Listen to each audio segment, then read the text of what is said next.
આજે આપણે ધોરણ 10 પ્રકરણ 10 પ્રકાશ પરાવર્તન અને વક્રીભવન એનો જે નેક્સ્ટ ટોપિક છે એનો અભ્યાસ કરીશું. લાસ્ટ સેશનમાં આપણે બહિર્ગોળ લેન્સ અને અંતર્ગોળ લેન્સ દ્વારા રચાતા પ્રતિબિંબોની કિરણ આકૃતિનો અભ્યાસ કર્યો હતો. આજે આપણે ગોળીય લેન્સનું સૂત્ર, મોટવણીનું સૂત્ર બરાબર અને તેની મદદથી થોડા ઉદાહરણો જોઈશું. તો ગોળીય લેન્સનું સૂત્ર શું છે? જેમ ગોળીય અરીસાનું સૂત્ર શું હતું? 1/f = 1/v + 1/u હતું. એવી રીતે ગોળીય લેન્સનું સૂત્ર શું છે? 1/f = 1/v - 1/u. અહીંયા માઇનસ આવશે. ગોળીય અરીસામાં પ્લસ આવશે, અહીંયા શું આવશે? માઇનસ આવે છે. તો v તો તમને ખબર છે શું આવશે? એટલે v શું છે? પ્રતિબિંબ અંતર.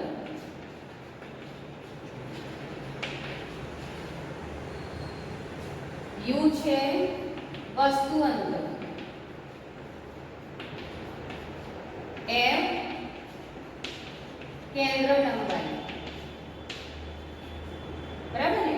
v એટલે કે વસ્તુનું પ્રતિબિંબ ક્યાં મળશે? લેન્સથી પ્રતિબિંબ વચ્ચેનું જે અંતર હશે એ પ્રતિબિંબ અંતર આવશે. u વસ્તુ અંતર એટલે લેન્સથી વસ્તુ જે સ્થાને મૂકી છે તે બે વચ્ચેનું એટલે કે એ બે પોઈન્ટ વચ્ચેનું અંતર વસ્તુ અંતર કહેવાશે. f એટલે કે લેન્સની કેન્દ્ર લંબાઈ. તો અહીંયા આપણે જે કાર્ટેશિયન સંજ્ઞા પ્રણાલી ગોળીય અરીસામાં યુઝ કરેલું, તો અહીંયા શું કરવામાં આવે છે કે પ્રતિબિંબ અંતર, વસ્તુ અંતર, કેન્દ્ર લંબાઈ અથવા બાકીના કોઈપણ અંતરો લેન્સના પ્રકાશીય કેન્દ્રથી માપવામાં આવે છે.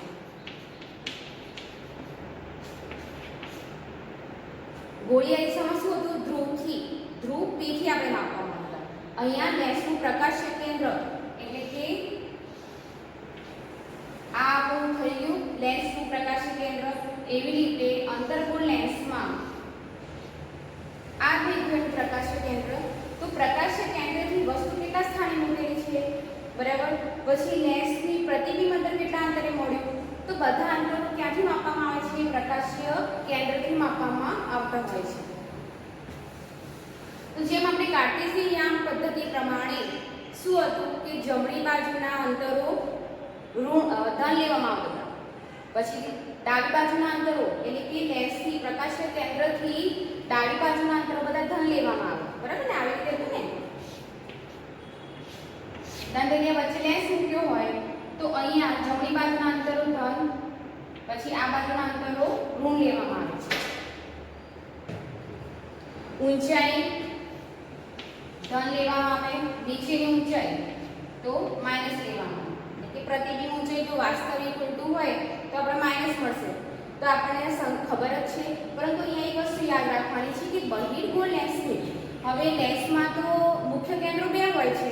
બરાબર ને? મુખ્ય કેન્દ્રો f1 અને f2 હોય છે. તો કેન્દ્ર લંબાઈ કેવી રીતે લેવાની? બહિર્ગોળ લેન્સની કેન્દ્ર લંબાઈ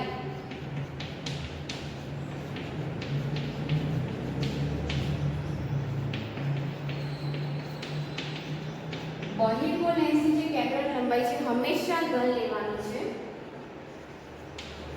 જ્યારે અંતર્ગોળ લેન્સની કેન્દ્ર લંબાઈ છે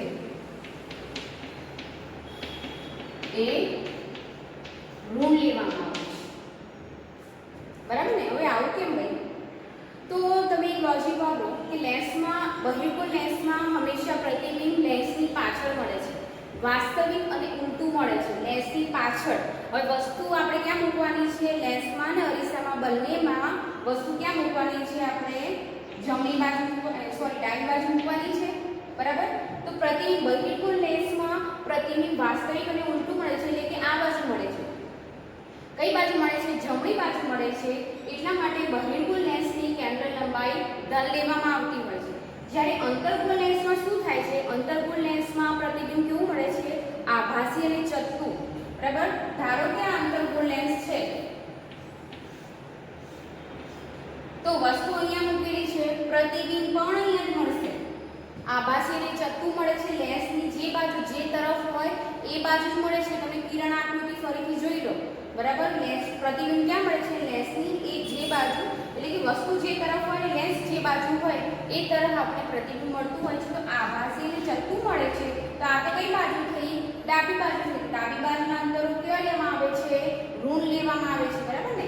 એટલા માટે અંતર્ગોળ લેન્સની કેન્દ્ર લંબાઈ ઋણ લેવાય છે અને બહિર્ગોળ લેન્સની કેન્દ્ર લંબાઈ ધન લેવામાં આવતી હોય છે. બાકી બધાના અંતરો આપણે કાર્ટેશિયન પદ્ધતિ પ્રમાણે જ લેવાના છે, જે મેં હમણાં તમને સમજાવ્યા, બરાબર? તો એ પ્રમાણે આપણે દાખલા ગણીશું. હવે જેમ ગોળીય અરીસામાં આપણે મોટવણીનું સૂત્ર હતું એ રીતે ગોળીય લેન્સમાં પણ મોટવણીનું સૂત્ર છે, એ જોઈ લઈએ.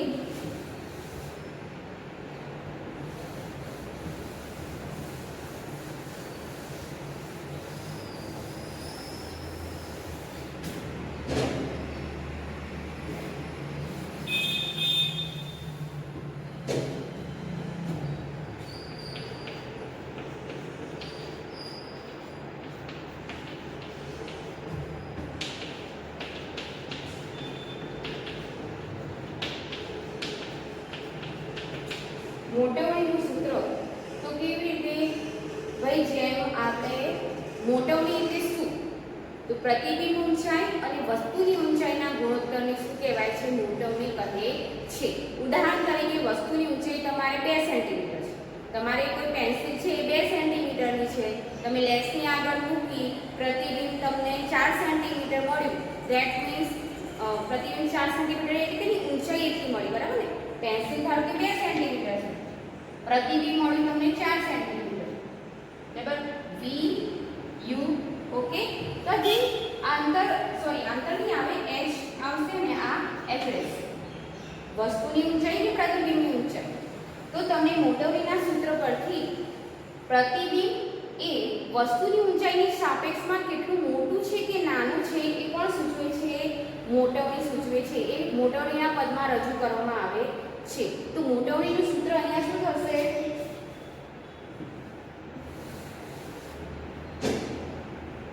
m પ્રતિબિંબની ઊંચાઈ અને વસ્તુની ઊંચાઈનો ગુણોત્તર h' h શું છે? પ્રતિબિંબની ઊંચાઈ.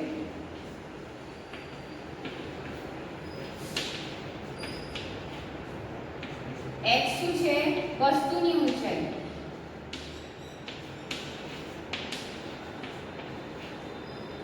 બરાબર? તો આવી રીતે આપણે મોટવણીનું શું કહેવાય? લેન્સની મોટવણી પણ શોધી શકાય છે. તો લેન્સની મોટવણી એ વસ્તુની ઊંચાઈ અને પ્રતિબિંબની ઊંચાઈ સાથે પણ સંબંધ ધરાવે છે. તો m h b u આ લેન્સની મોટવણીનું સૂત્ર છે. ગોળી અરીસામાં શું થતું હતું? m v u થતું હતું. અહીંયા v u જ આવશે, માઇનસનું ચિહ્ન નથી મૂકવાનું. તો સૂત્રમાં મિક્સ ના થઈ જાય અરીસાનું અને લેન્સનું, બરાબર ને? તો તમારે આ યાદ રાખવાનું છે. m h b u એટલે પ્રતિબિંબની ઊંચાઈ અને વસ્તુની પ્રતિબિંબનું અંતર અને વસ્તુના અંતર સાથે પણ સંબંધ ધરાવતું હોય છે. તો આપણે એક તો લેન્સનું સૂત્ર જોઈ ગયા, પછી અને મોટવણીનું સૂત્ર જોઈ ગયા. તો એના પરથી આપણે હવે જે આગળના દાખલા ઉદાહરણ આપ્યા છે એ આપણે ગણી લઈશું. તમારે પણ મારી સાથે ગણવાના છે. પેજ નંબર કાઢો 182, ઉદાહરણ 10.3.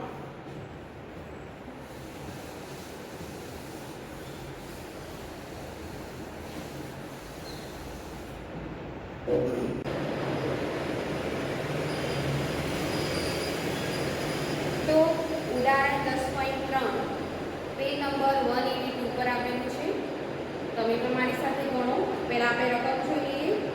ઉદાહરણ 10.3 માં એક અંતર્ગોળ લેન્સની કેન્દ્ર લંબાઈ 15 સેન્ટીમીટર છે.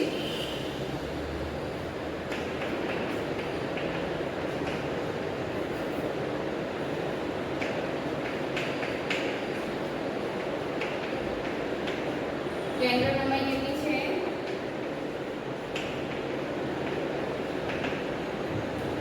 15 સેન્ટીમીટર. હવે ધન લેવાની તો ઋણ લેવાનું ભરે. મેં તમને કીધું કે અંતર્ગોળ લેન્સમાં કેન્દ્ર લંબાઈ હંમેશા ઋણ લેવામાં આવે છે, બરાબર? તો અહીંયા -15 આપણે સેન્ટીમીટર લખવું પડે. વસ્તુને લેન્સથી કેટલા અંતરે રાખવી જોઈએ કે જેથી તેનું પ્રતિબિંબ લેન્સથી 10 સેન્ટીમીટર દૂર મળે અને મોટવણી પણ શોધવાની છે, બરાબર? તો આપણને પ્રતિબિંબ લેન્સથી 10 સેન્ટીમીટર દૂર મળે છે એવું તો કઈ લીધું છે? તો પ્રતિબિંબ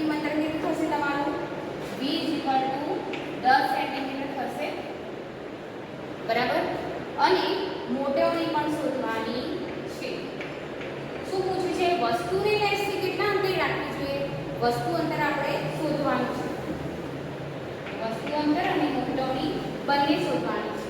હવે અંતર જો લેન્સમાં પ્રતિબિંબ આભાસી અને ચત્તુ મળે, લેન્સની જે બાજુ હોય તે તરફ મળે.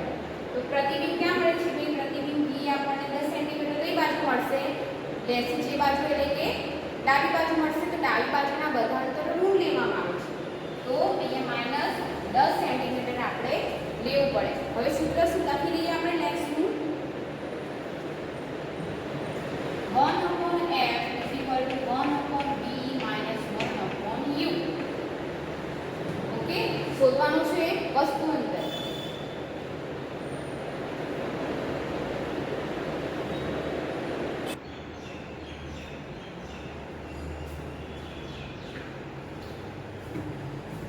વસ્તુ અંતર શોધવાનું છે માટે 1/u = 1/b - 1/f. -10v f કેટલું છે? -15 છે, બરાબર. તો એ માઈનસ માઈનસ પ્લસ થઈ જશે.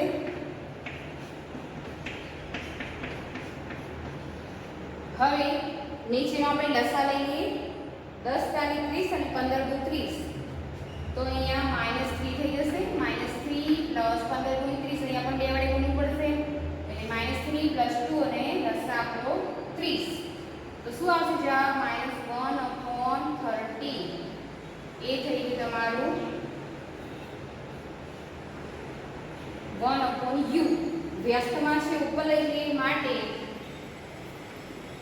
u = -30 સેન્ટીમીટર જવાબ આવશે. એટલે વસ્તુને આપણે 30 સેન્ટીમીટર અંતરે મૂકીશું તો પ્રતિબિંબ આપણને 10 સેન્ટીમીટર અંતરે મળશે. ખ્યાલ આવી ગયો? તો આપણે વસ્તુ અંતર શોધી કાઢ્યું. હવે પૂછ્યું શું? મોટવણી પણ શોધવાની છે.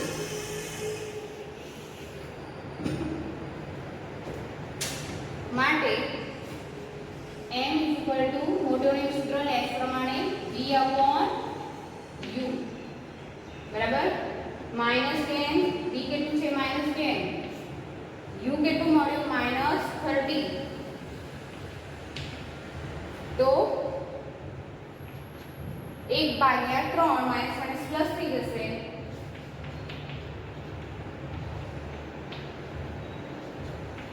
એટલે 0.33 જવાબ આવશે. +0.33. મોટવણીનું મૂલ્ય કેટલું મળ્યું આપણને?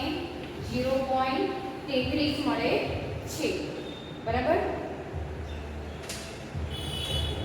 હવે અહીંયા તમે જુઓ મોટવણીનું મૂલ્ય 0.33 મળતું હોય છે.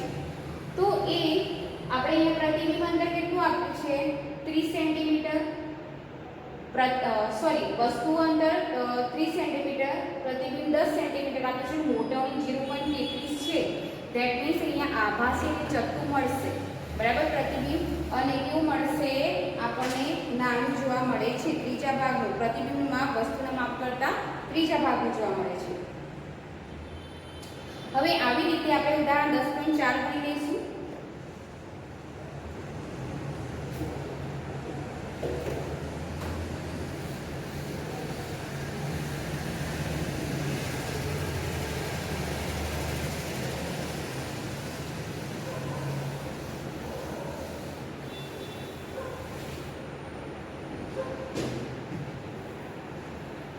ઉદાહરણ 10.4. હવે અહીંયા 2 સેન્ટીમીટરની ઊંચાઈની વસ્તુને 10 સેન્ટીમીટર કેન્દ્ર લંબાઈના બહિર્ગોળ લેન્સની મુખ્ય અક્ષ પર લંબ રહે તે રીતે મૂકેલી છે.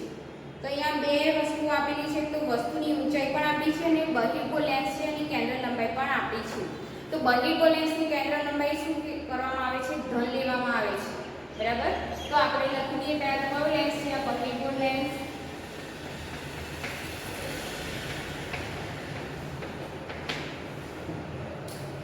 વસ્તુની ઊંચાઈ કેટલી આપેલી છે?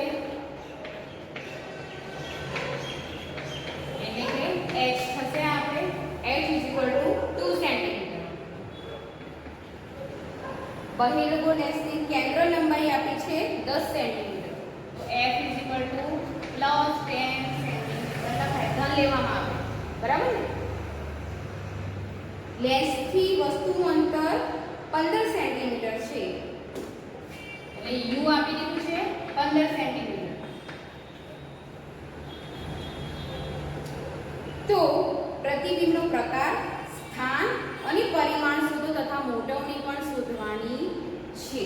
હવે અહીંયા પ્રતિબિંબ અંદર u 15 સેન્ટીમીટર લેન્સ હોય કે અંતર્ગો લેન્સ હોય કે બહિર્ગો લેન્સ, લેન્સની હંમેશા આપણે જમણી બાજુ ડાબી બાજુ વસ્તુનું મૂકીશું.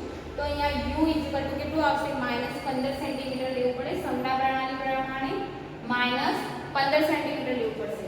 હવે પ્રતિબિંબનો પ્રકાર પણ પૂછ્યો છે, પરિમાણ પણ પૂછ્યું છે, બરાબર? તો અહીંયા પ્રતિબિંબ v શોધવાનું છે તથા આપણે મોટવણી પણ શોધવી પડશે. સાપેક્ષ પરિમાણ પૂછ્યું છે ને, તો પ્રતિબિંબ કેટલું, પ્રતિબિંબની ઊંચાઈ અથવા પ્રતિબિંબનું માપ એ વસ્તુ કરતાં મોટું છે કે નાનું છે એ શોધવા માટે આપણે શું કરવું પડે? મોટવણી શોધવી પડે. તો એમ પણ આપણે શોધવું પડશે. v પણ શોધવાનું છે, પ્રતિબિંબનું અંતર. ઓકે, લેન્સનું સૂત્ર મૂકી દઈએ. 1/f is equal to 1/v minus 1/u. હવે 1/v શોધવાનું છે માટે 1/v is equal to 1/f plus 1/u થશે. સૂત્રમાં કિંમત મૂકી દઈએ. u minus 15, બરાબર? લસા 30 લઈ લઈશું. 10 તારીખ 30 તે 15 દુ 30, તો 3 minus 2 ભાગ્યા 30 1/30, બરાબર ને? તો જવાબ અહીંયા શું આવશે? આ 1/v માટે v is equal to 30 centimetre. પ્રતિબિંબ અંતર આપણને મળી ગયું, બરાબર?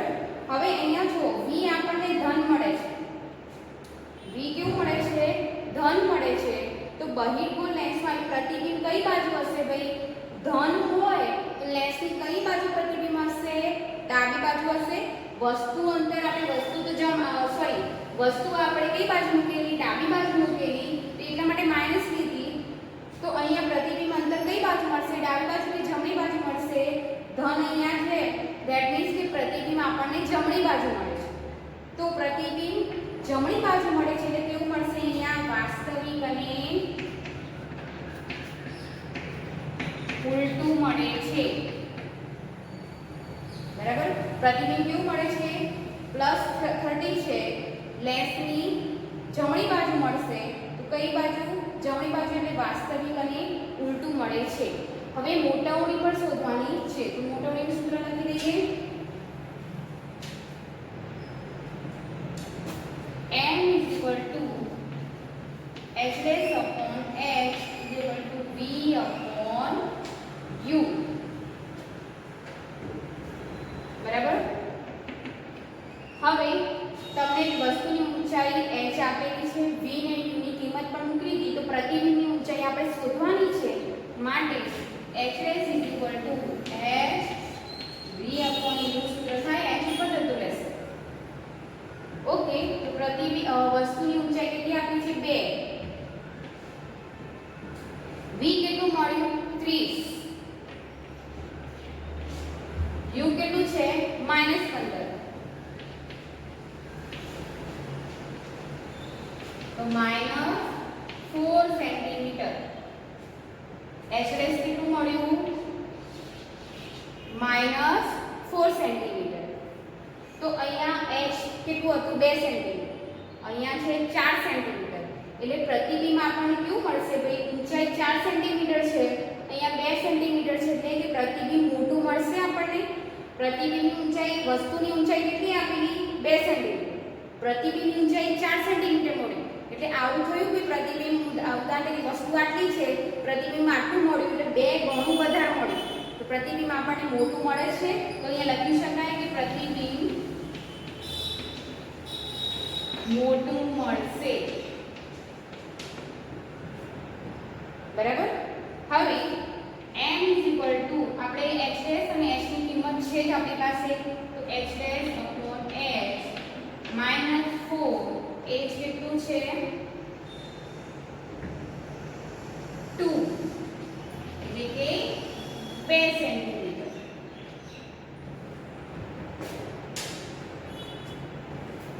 તો અહીંયા -2 સેન્ટીમીટર શું દર્શાવે છે કે પ્રતિબિંબ આપણને લેન્સની જમણી બાજુ મળે છે, મોટું પણ મળે છે. વસ્તુની ઊંચાઈ તમને ખબર છે -4 છે એટલે પ્રતિબિંબ કેવું મળે છે વસ્તુની જે ઊંચાઈ છે એના કરતાં 2 ગણું મોટું મળે છે, વાસ્તવિકની ઉલટું પણ મળે છે.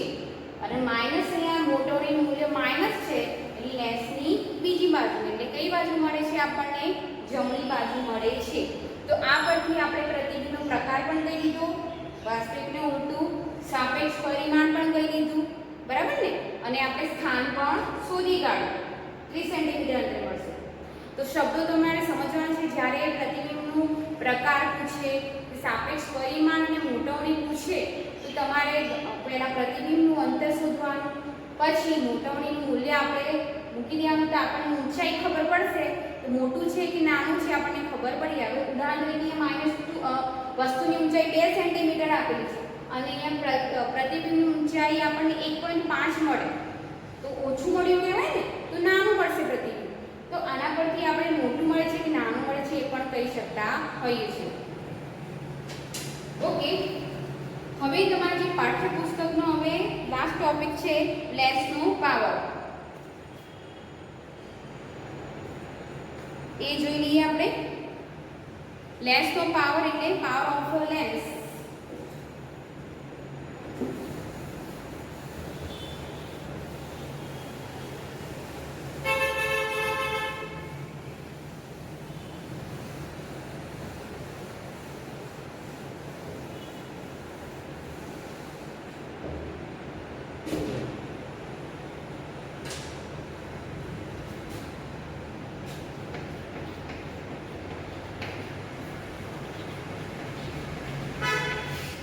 લેન્સનો પાવર.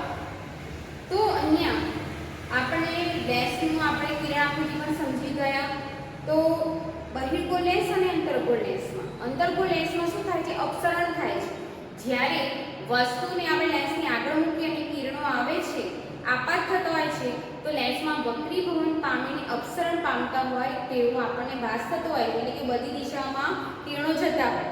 બહિર્ગોળ લેન્સમાં શું થાય છે? બહિર્ગોળ લેન્સમાં આપણે જોઈ ગયા કે સમાંતર કિરણો જાય તો અહીંયા એક બિંદુએ કેન્દ્રિત થતા હોય છે એટલે અભિસરણ પામે છે. શું થાય છે? અહીંયા કેન્દ્રિત થતા હોય છે. અંતર્ગોળ લેન્સમાં વિકેન્દ્રિત થતા હોય એવું લાગે છે. બહિર્ગોળ લેન્સમાં શું થાય છે? કેન્દ્રિત થતા હોય એવું થતું હોય છે. પ્રતિબિંબ ક્યાં મળે? મુખ્ય કેન્દ્ર પર મળતું હોય છે.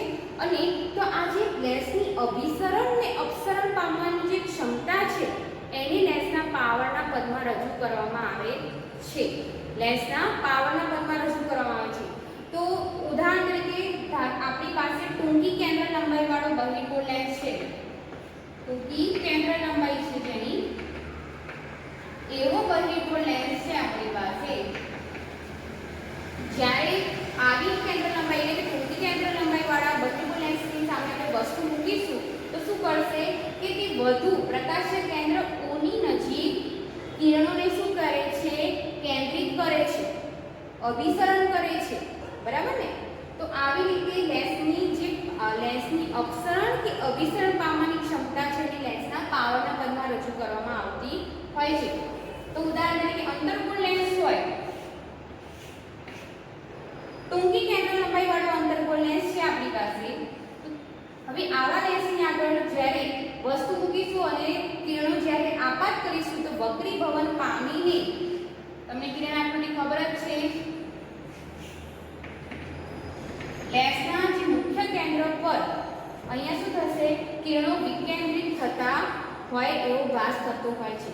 તો જો ટૂંકી કેન્દ્ર લંબાઈ વાળો અંતર્ગોળ લેન્સ આપણે વાપરીશું તો અહીંયા અપસરણ પામવાની ક્ષમતા કેવી હોય છે? એની વધુ હોય છે. અપસરણ ક્ષમતા વધુ હોય છે. જો કેન્દ્ર લંબાઈ ટૂંકી હોય એમ અંતર્ગોળ લેન્સની અપસરણ પામવાની ક્ષમતા પણ વધુ હોય છે. તો આનો આપણે ઉપયોગ કેમ કરીએ ભાઈ? અહીંયા કીધું આપણે બહિર્ગોળ લેન્સમાં જો ટૂંકી કેન્દ્ર લંબાઈ નાનું કેન્દ્ર લંબાઈવાળું બહિર્ગોળ લેન્સ લો તો આપણને પ્રતિબિંબ લેન્સની નજીક મળે, કેન્દ્રિત થાય છે ને લેન્સની નજીક મળે છે. તો આવી વસ્તુનો ઉપયોગ આપણે ઘણા બધા સાધનોમાં કરતા હોઈએ છીએ. ઉદાહરણ તરીકે ટેલિસ્કોપ, બરાબર, માઇક્રોસ્કોપમાં પણ આવા લેન્સનો ઉપયોગ થતો હોય છે. તમારા જે ચશ્મા જેને નંબર હોય, આંખોના નંબર હોય છે, તો એમાં પણ અમુક પ્રકારના અરીસા લેન્સ વાપરવામાં, જે અરીસો ચશ્માની ફ્રેમ હોય છે, કાં તો અંતર્ગોળ હોય અને બહિર્ગોળ હોય, બરાબર. હવે આનું જે ચેપ્ટર છે આગળ નેક્સ્ટમાં છે આપણે, પરંતુ લેન્સનો ઉપયોગ આવી મદદથી કરવામાં આવે છે કે આપણે તમારા ચશ્મા, ધારો કે અંતર તમારે નજીક જોઈએ છે વસ્તુનું, તો લેન્સની કેન્દ્ર લંબાઈ કેટલી રાખીશું? વધારે દૂર જોઈએ છે પ્રતિબિંબ, તો આપણે લેન્સની કેન્દ્ર લંબાઈ કેટલી રાખીશું? તો એના માટે આપણે કયા પ્રકારનો કેન્દ્ર લંબાઈવાળો બહિર્ગોળ કે અંતર્ગોળ લેન્સ વાપરીશું? તો એના માટે આપણે શું કરવાનું પડે છે કે લેન્સની પાવરની ક્ષમતા આપણે શોધવી પડે. તમારે પ્રતિબિંબ નજીક જોઈતું હોય, બરાબર, જેને દૂરનું દેખાતું નથી અને નજીક જોઈએ પ્રતિબિંબ, તો એના માટે આપણે શું કરવું પડે? બહિર્ગોળ ચશ્માનો ઉપયોગ કરવો પડતો હોય. જે ઓપ્ટિશિયન શું કરે, તમારા જે આંખોના નંબર તપાસે તો એ પહેલાં શું કરે, જુદા જુદા પ્રકારના લેન્સ હોય એની ચમક તમારા આંખની આગળ મૂકીને તમને દેખાય છે કેટલા અંતરનું દેખાય છે એ શોધે પહેલાં, બરાબર ને. તો આ જે લેન્સની અભિસરણ કે અપસરણ પામવાની ક્ષમતા છે એને લેન્સના પાવરના પદમાં રજૂ કરવામાં આવે છે. એની બીજી વ્યાખ્યા શું કરી શકાય કે લેન્સની કેન્દ્ર લંબાઈના વ્યસ્તને લેન્સનો પાવર કહે છે. લેન્સનો પાવરનું સૂત્ર શું છે? P = 1/f. લેન્સની કેન્દ્ર લંબાઈના વ્યસ્તને લેન્સનો પાવર કહેવાય છે, બરાબર. તો વ્યાખ્યા ખબર પડી ગઈ. લેન્સની કેન્દ્ર લંબાઈના વ્યસ્તને લેન્સનો પાવર કહે છે. તો f ને આપણે મીટરમાં લઈએ, બરાબર, f ને આપણે મીટરમાં લઈએ તો લેન્સનો પાવર 1 ડાયોપ્ટર કહેવાય. 1 ડાયોપ્ટર. આ શોર્ટ ક્વેશ્ચન જો ખાલી જગ્યામાં પૂછાઈ શકે છે કે ભાઈ લેન્સના પાવરનું SI એકમ શું છે?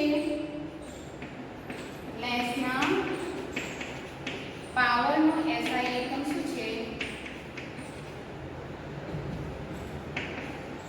ડાયોપ્ટર.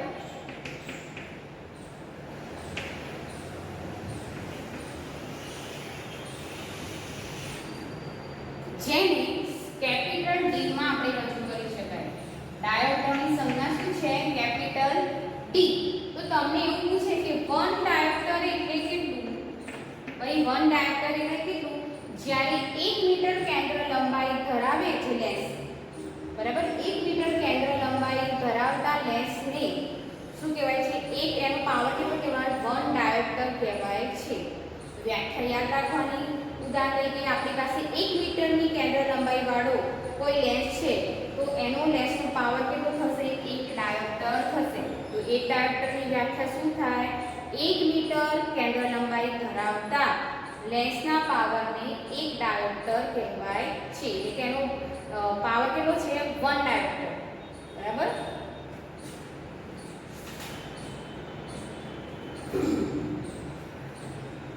તો તમારે લેન્સ એનો SI એકમ, લેન્સનો પાવર, એની વ્યાખ્યા આપણે જોઈ ગયા.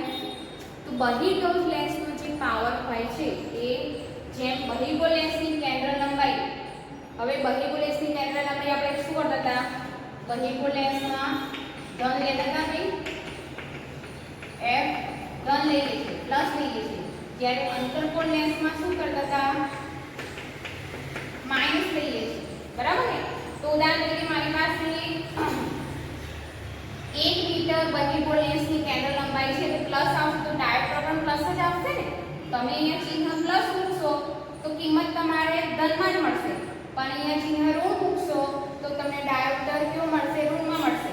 તો બહિર્ગોળ લેન્સનો તો આના પરથી શું ખબર પડી જાય કે બહિર્ગોળ લેન્સનો પાવર ડાયોપ્ટર જે છે એ ધનમાં લેવામાં આવે છે, જ્યારે અંતર્ગોળ લેન્સમાં લેન્સનો પાવર ઋણ લેવાય છે. એમ જ થયું ને. બહિર્ગોળ લેન્સમાં લેન્સનો પાવર ધન લેવાય છે અને અંતર્ગોળ લેન્સમાં લેન્સનો પાવર ઋણ લેવાય છે, કારણ કે આપણે કેન્દ્ર લંબાઈ ધન ને ઋણ લઈએ તો લેન્સનો પાવરની કિંમત પણ ધન ને ઋણમાં જ મળશે ઓબ્વિયસલી, બરાબર.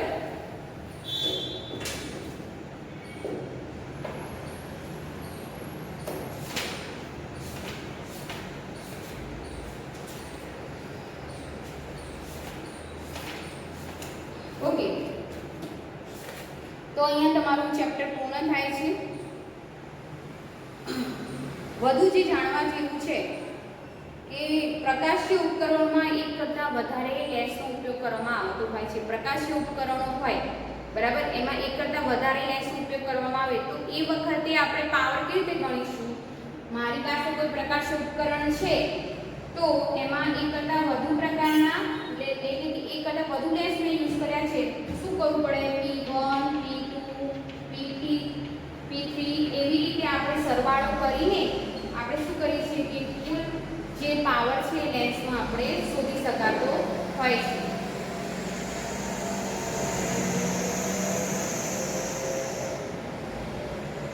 તેવી રીતે શું કરે કે જ્યારે આંખોના ડોક્ટર હોય છે, તમારા આંખની જે તપાસ કરતા હોય તો એમાં જુદી જુદી પ્રકારની કેન્દ્ર લંબાઈ ધરાવતા શું કરે છે? લેન્સ, શ્રુતિકારક લેન્સ યુઝ કરતા હોય છે. તો ઘણી વખત બે લેન્સનું મિશ્રણ પણ હોય છે, એનો ઉપયોગ કરવાનો હોય તો બેનો આપણે સરવાળો એટલે કે પાવરનો સરવાળો કરવો પડે. ઉદાહરણ તરીકે એક લેન્સનો પાવર 2 છે, બીજા લેન્સનો પાવર 2.5 છે, આનું મિશ્રણ કર્યું તો બંનેનો સરવાળો આપણે કરવો પડે 4.5, બરાબર. તો એવા પ્રકારના જે ડાયોડ 4.5 જે પાવર છે એવો લેન્સ આપણે યુઝ કરવો પડે વ્યક્તિ માટે, બરાબર. તો આવી રીતે લેન્સનો ઉપયોગ માઇક્રોસ્કોપમાં, કેમેરામાં પણ કરવામાં આવતો હોય છે, બરાબર. પછી ટેલિસ્કોપમાં પણ કરવામાં આવે છે કે જે દૂરની વસ્તુ આપણને નજીક મળી શકે, બરાબર. તો એના માટે આપણે કેન્દ્ર લંબાઈ તો શોધવી પડે ને. તમારે દૂરની કોઈ વસ્તુ જોવી છે, ચલો ખગોળીય જે ખગોળશાસ્ત્રમાં જે અભ્યાસ કરતા હોય, જુદા જુદા તારાઓનો અભ્યાસ કરવો હોય તો કેટલા અંતરે, ઘણા લાખો કિલોમીટર દૂર છે, તો આવા માટે વધારે રિઝોલ્યુશન ધરાવતા શું જોઈએ? લેન્સ જોઈતા હોય તો એવી એની ગણતરી કરવા માટે કે ભાઈ મારે આટલો જોઈશે લેન્સ કે આટલો નાનો જોઈશે, તો ઘણી વખત લેન્સનું મિશ્રણ પણ યુઝ કરવામાં આવે છે, બરાબર. એકથી વધુ પ્રકારના લેન્સનું મિશ્રણ એક જ ઉપકરણમાં કરવામાં આવતું હોય છે, તો જેના કારણે તારાનું પ્રતિબિંબ તારો તમે જોઈ શકો છો, બરાબર ને. લેન્સ દ્વારા જે ટેલિસ્કોપમાં શું કરવામાં આવે કે આટલા અંતરે દૂર રહેલા છે તારા, તો એનું અંતર આપણે નજીક જોવું છે તેના માટે ટેલિસ્કોપ આપણે યુઝ કરીએ, જેથી આપણે ટેલિસ્કોપમાં જોઈએ તો આપણે તારાનું જે અંતર છે પ્રતિબિંબ દ્રશ્ય સ્પષ્ટ દેખાય છે. તો એના માટે લેન્સ કેટલો વાપરવાનો, આવી બધી ગણતરીઓમાં લેન્સનો પાવરનો ઉપયોગ કરવામાં આવતો હોય છે.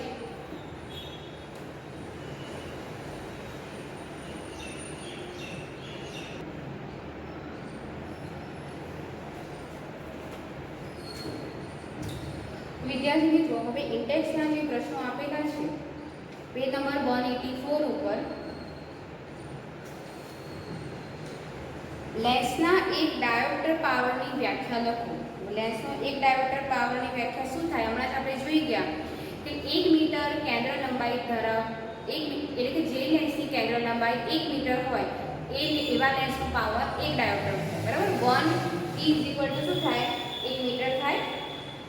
તો 1 મીટર કેન્દ્ર લંબાઈ ધરાવતો જે લેન્સ હોય એનો પાવર 1 ડાયોપ્ટર કહેવાય છે. બીજું છે કે એક બહિર્ગોળ લેન્સ દ્વારા એક સોયનું વાસ્તવિક અને ઉલટું પ્રતિબિંબ 50 સેન્ટીમીટર દૂર મળે છે.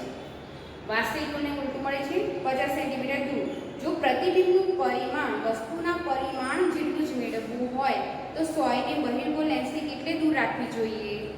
એટલે વસ્તુ અંતર પૂછ્યું છે આપણને અને લેન્સનો પાવર પણ ગણવાનો છે. હવે આપણે શું કીધું છે કે એ પરિમાણ એક સરખું મળે, એટલે કે વસ્તુનું પરિમાણ જેટલું હોય એટલું જ પરિમાણ મેળવવું હોય તો અહીંયા વસ્તુને કેટલા અંતરે મૂકવી જોઈએ? હવે તમે બહિર્ગોળ લેન્સમાં જુઓ, આપણે પેજ નંબર 178 ઉપર જે પ્રતિબિંબના સ્થાન હતા ને એમાં જુઓ કે પ્રતિબિંબ આપણને વસ્તુના પરિમાણ જેટલું જ ક્યારે મળે છે કે જ્યારે 2f1 ઉપર વસ્તુનું સ્થાન 2f1 પર હોય અને અને પ્રતિબિંબ સ્થાન 2f2 પર હોય તે જ માપનું અને વાસ્તવિક અને ઉલટું મળે છે. બરાબર, ટેબલમાં તમે જોઈ લીધું. તો અહીંયા સોય પ્રતિબિંબનું લેન્સથી અંતર કેટલું આપ્યું છે? 50 સેન્ટીમીટર. ને એટલું જ પરિમાણ મેળવવું હોય, જેટલું પરિમાણ સોયનું છે એટલું જ પરિમાણ મેળવવું હોય તો આપણે વસ્તુને કેટલા અંતરે મૂકવી જોઈએ? 50 સેન્ટીમીટર અંતરે મૂકવી પડે, ત્યારે આપણને સરખું પરિમાણ મળે. તો આપણે શું લખવું પડે અહીંયા ભાઈ?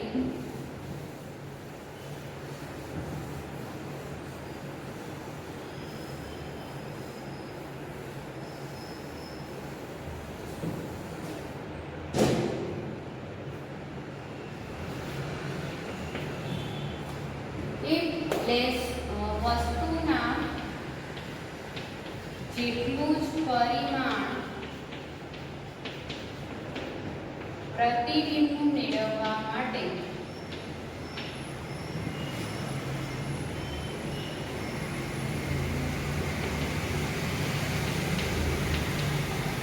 અહીં શું કરવું પડે? પ્રતિબિંબ એટલે કે વસ્તુનું અંતર જેટલું જ પ્રતિબિંબનું અંતર રાખવું પડે.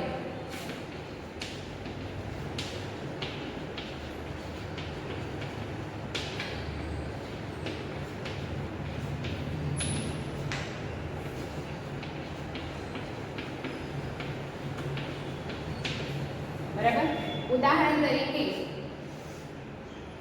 બહિર્ગોળ લેન્સ આપ્યો છે ને, તો બહિર્ગોળ લેન્સમાં મારી એક વસ્તુ અહીંયા મૂકેલી છે.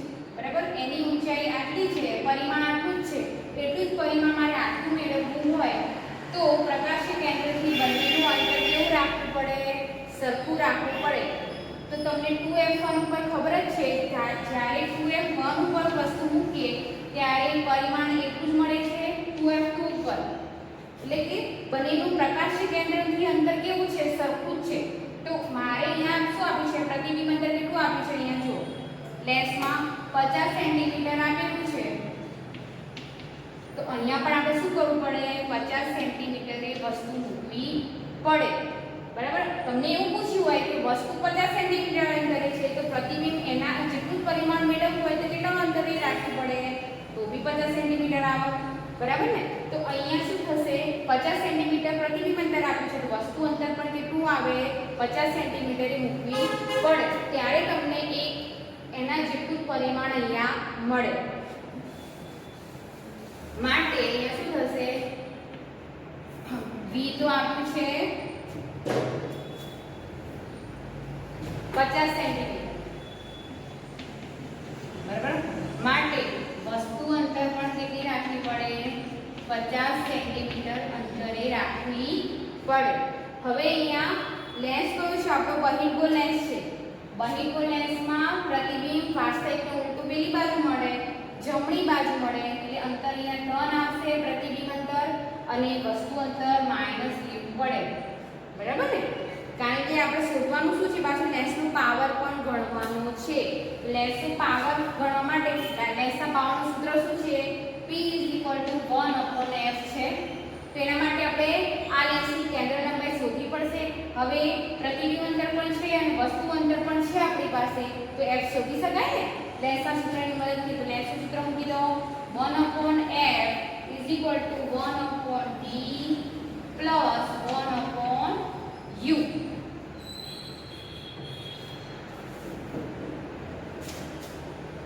બરાબર, તો અહીંયા માઈનસ આવશે 1/v -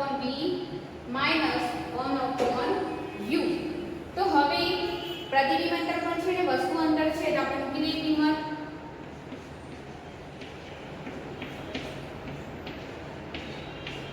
માઈનસ માઈનસ પ્લસ હશે, છેદમાં 50 જ છે.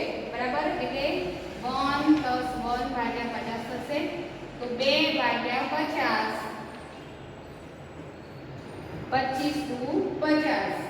એટલે 1/25 આપણે 1/f મળ્યું. માટે f = 25 સેન્ટીમીટર થશે કેન્દ્ર લંબાઈ એની. હવે બહિર્ગોળ લેન્સની કેન્દ્ર લંબાઈ ધન જ આવશે. અહીંયા ધન કિંમત મળી છે આપણને. f = 25 સેન્ટીમીટર આપણને જવાબ મળ્યો. હવે એનો લેન્સનો પાવર શોધવાનો છે, તો લેન્સના પાવરના સૂત્રમાં કિંમત મૂકી દઈએ. 1/f, આપણે f ની કિંમત કેટલી મળી? 25. માટે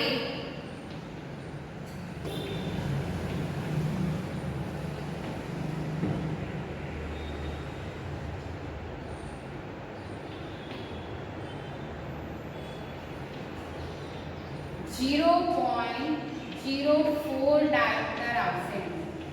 કેટલો આવશે? 0.04.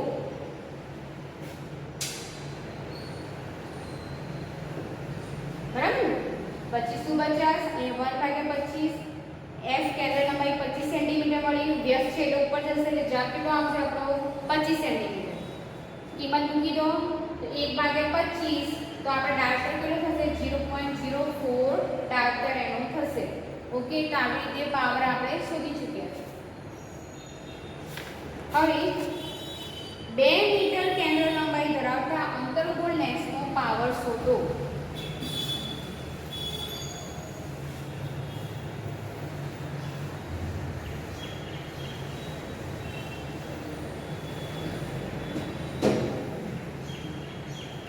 હવે અહીંયા અંતર્ગોળ લેન્સ આપેલું છે.